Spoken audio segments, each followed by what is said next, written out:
ئەگەری هەیە تاوەکو ساڵی 2050 نزیکەی 25 ملیۆن هاوڵاتی عراقی ناچار بە کۆچکردن ببن.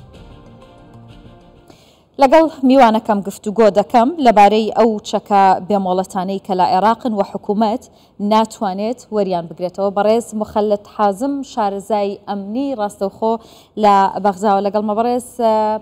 مخەلت زۆر سپاس بۆ ئامادەبوونت لەگەڵم. باشە بۆچی چەکی بێمۆڵەت بەم جۆرە لە عێراق بڵاو بۆتەوە بە دیاریکراوی لە نێو عەشایر و هۆزەکانی ئەو وڵاتەدا؟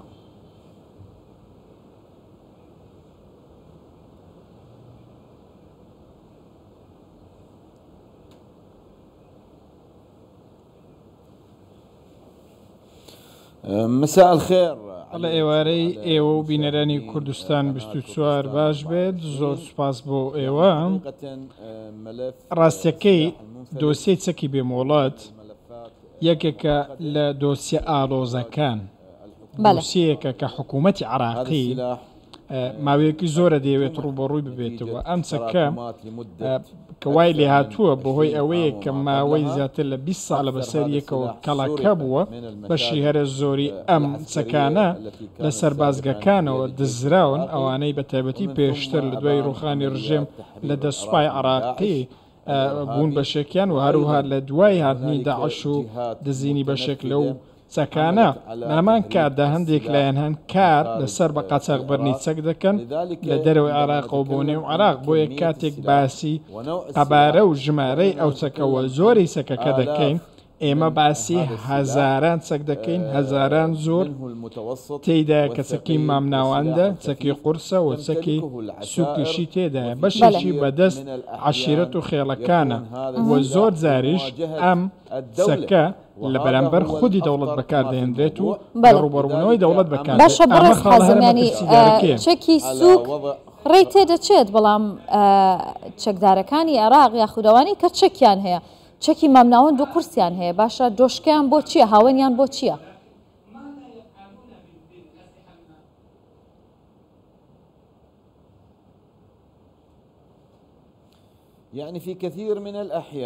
زۆر جار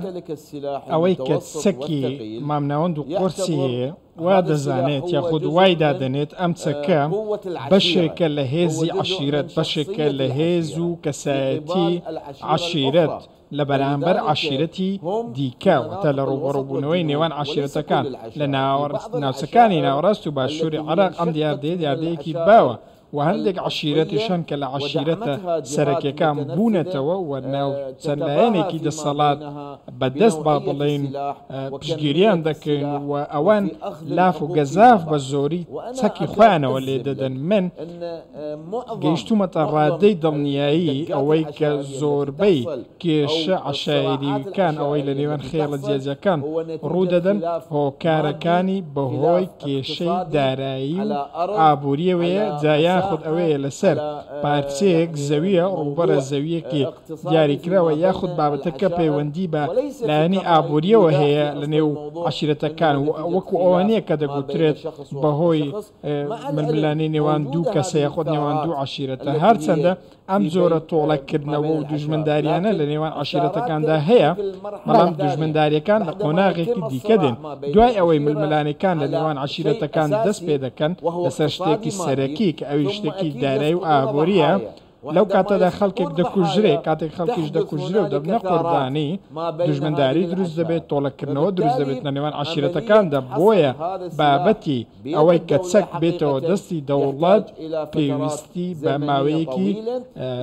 زەمەنی درێژە و پێویستی بەوەیە ئێمە هۆشیاریەکی تەواومان هەبێت، نەک تەنیا لەلایەن فشاری وەزارەتی ئەوە چۆن دروست دەکرێت؟ ئێستا هاوڵاتی عێراقی ئەوانەی کە هاوێنیان هەیە بە 6 ملیۆن دیناریش ئامادە نین بیدەنەوە دەستی حکوومەت، چۆن ئەمە کۆنتڕۆڵەکرێ؟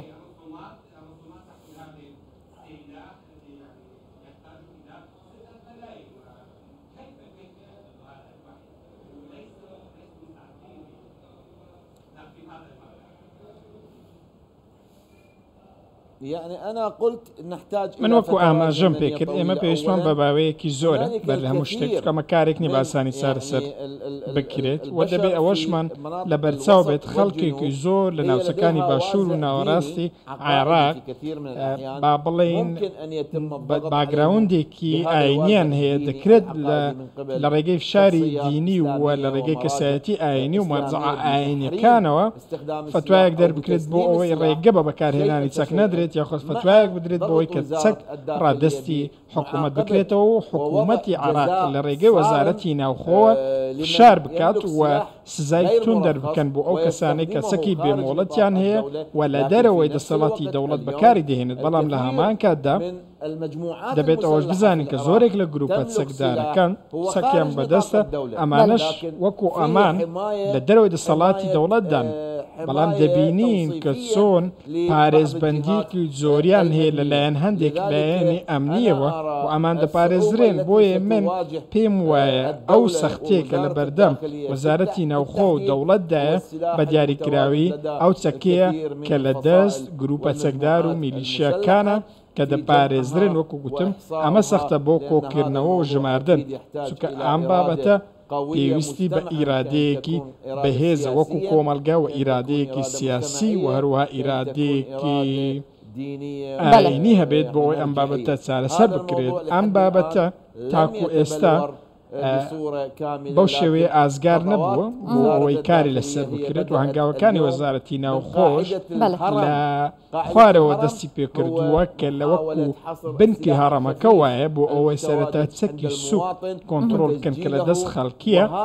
بۆ ئەوەی بێنن ئەم چەکە بنووسن لای خۆیان وڵەتیان بدەنێ وەمان پێیان وایە ئەم چەکە با بڵێن مەترسێکی ئەوەندە گەورە نییە بەبارەت بە چەکی پرسومان زۆر باشە وتت کە هەندێک جار ئەم چەکانە لە دژی حکوومەتیش بەکاردەهێنرێنەوە ئایا گروپە چەکدارەکان یاخود عەشایەرەکان هێندە بەهێزن کە بتوانن لە بەرامبەر حکوومەت بوەستنەوە؟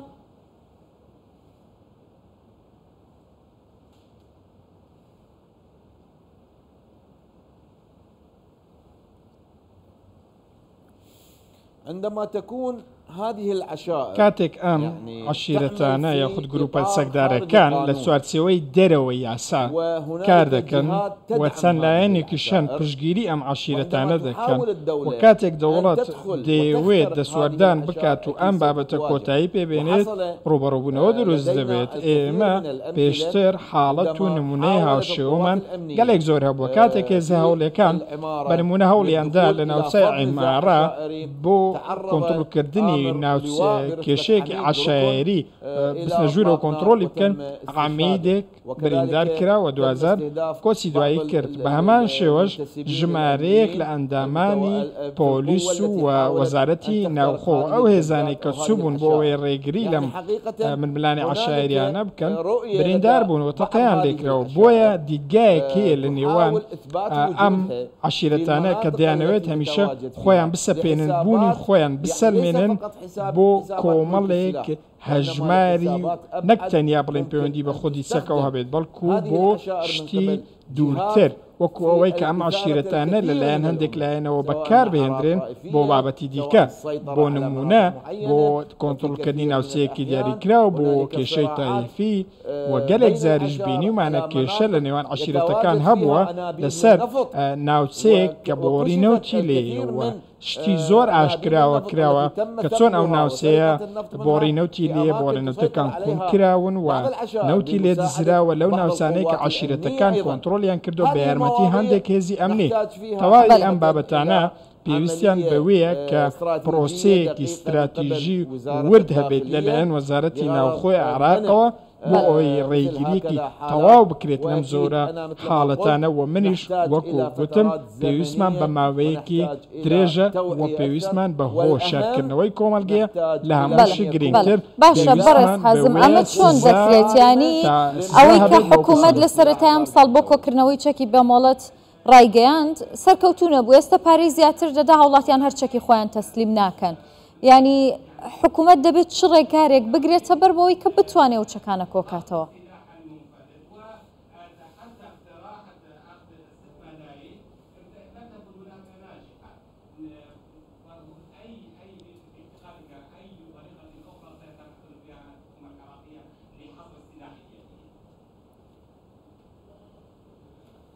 يعني أكيد الحكومة بدلنية حكومة العراق أمرو زيادة لحكومة كان بيشو بيست أمام لبرتساوبت بس كده تي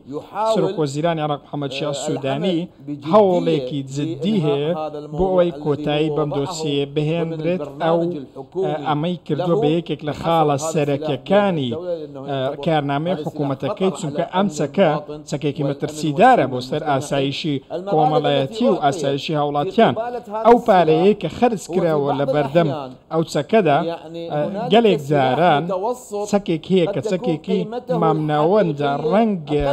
بهاي راستقيني لو بهاي زور كم تربيتك بيدروا لامان كادا سكيكي لبرامبر أمدا بهاك زياتر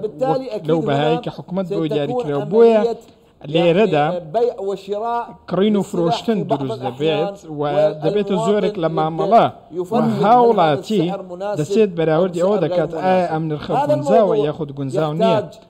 اما بتا بيوستي بتسيا بيوستي بويا واني مما سوف يحصل ليكول راوها بيت بووي لي وربقين فير بينسون مع ملا بكين سون كده بيت بزاندر روجيك دولت بهيزة ويستي خوي دسبينات بو كسك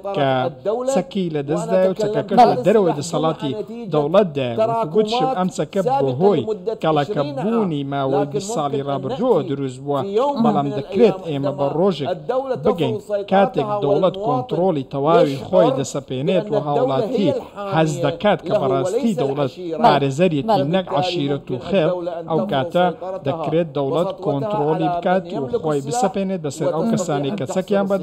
وكنترولي سكات زور سپاس برز مخلد حازم شارزای امنی لبغداد لقلم بو سپاس